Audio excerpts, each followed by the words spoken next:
जिंदाबाद जिंदाबाद जिंदाबाद बीपीएफ जिंदाबाद जिंदाबाद जिंदाबाद जिंदाबाद जिंदाबाद बीपीएफ जिंदाबाद जिंदाबाद जिंदाबाद गिबियावनो नैबे चेनेलखौ नायगिरि रायजो राजा गासैखौबो आं हामबाय होनो नंगौ दिनै हरनि 9टा जासिगोन अब्लाबो जोंनि माखासे बीपीएफ दोलोनि दैदेननायाव बा हाग्रामा सारनि दैदेननायाव दिनै गोबां जायगायावहाय सानजानिफ्राय सोनाब जोबजासिम आरो ओरै साहानिफ्राय खोला जोबजासिम दिनै गोबां रायजो राजाफ्रा बीपीएफ दोलोखौ मोजां मोननानै सारिय'फाले जेरैबो गोबां मोजां बिबान गोनां मोजां संगठन मावनाय मोजां मास्टारफोर मोजां दलनि लिडारफोर गोबां माने जोंनि बीपीएफ दोलोआव जयनिं जानायखौ गोबां रायजो राजाफ्रा नुगासिनो दङ दिनै थिग बिदिनो दिनै बे बेंटल प्राइमारियाव जाय बिथांमोना एसे सिगाङाव मिडियायाव होखाबाय जे बिथांमोना सिगांनि समाव बबेबा मोनसे दलाव दङमोन बा सोरबाया बीपीएफ दलाव दङमोन नाथाय सोरनिबा माबा मोनसे फुस्लायनायाव बा माबा मोनसे होगोन होननानै आसा होनायाव बिथांमोना थांदोंमोन नाथाय दिनै हाग्रामा सारनि दैदेननाय जे बीपीएफ दोलो बे बीपीएफ दोलोखौ दिनै अनसायफिनबाय बेखायनो बिथांमोनखौ आं रोजा साबायखर आरो दिनैहाय जोंनि बे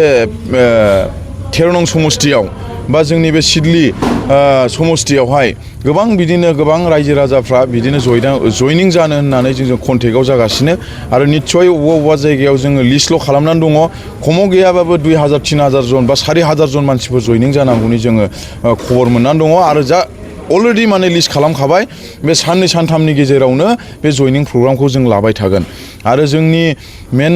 उद्देश्यआनो जादों जाहैबाय एबार बीपीएफ दोलोखौ जोङो सरकार लाबोनांगौ आरो बीपीएफ दोलोखौ जोङो सरकार लाबोनानै जोंनि रायजो राजानि माखासे समस्या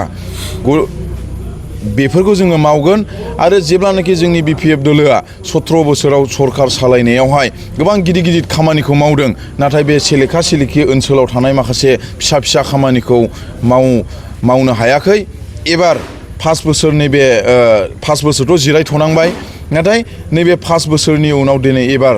2025आव जोंनि बीपीएफ दोलो होननानै जोङो मिजिंथिनाय दङ आरो मिजिंथिनायल' नङा 100आव 110% जोंनि रायजो राजा सापर्ट होजोब्बाय जेरावबो बाक्सा उदालगुरि क'क्राझार जेरैबो जोंनि फिल्डआ मोजां जोंनि साननाया दा जोंनि सेन्ट्रेल लेभेलनि बीपीएफ दोलोनि साननाय बायदिब्ला 100% बीपीएफआ सरकार फैगोन होननानै आं जा मिजिंथिनाय दङ आरो 13 नम्बराव नोंथाङाबो सासे टिकेट दाबिदार बेसेबां आसाबादि नोंथाङा आङो नंगौ गोबां जोंनि रायजो राजाफ्रा खोनाबाय आरो मिथिनानैबो दङ आं ससियेल मिडियायाव ओंखारिया गोबाव जाबायमोन रायजो राजानि खामानि मावनो बा माबा मोनसे राजनितिकनि आं सासे सेन्ट्रेल लिडार हिसाबै आङो गोबां ग्रासरुट लेभेलाव हाबनानै आङो रायजो राजाजों गिदिंगासिनो दङ बेवहाय समजों आरो मिडियाफोरजों आङो फेस लालायनो मोनैयाव दिनै लोगो मोननानै आं बे मिडियायाव दिनै आं बेखौनो बुंनो लुबैदों बा बुंगोन जे आंबो सासे 13 नं समस्तिनि टिकेट दाबिदार सुकुर सिं बिथां दङ आरो जिसुया सुमफ्रामारि दङ जों सानैनि गेजेराव दिनै टिकेट दाबि खालामदों आरो हाग्रामा सारा मा डिसिसन होयो बेखौ आंथ' दा जेबो बुंथ'नो हाया नाथाय सानैनि गेजेराव सासे मोनगोन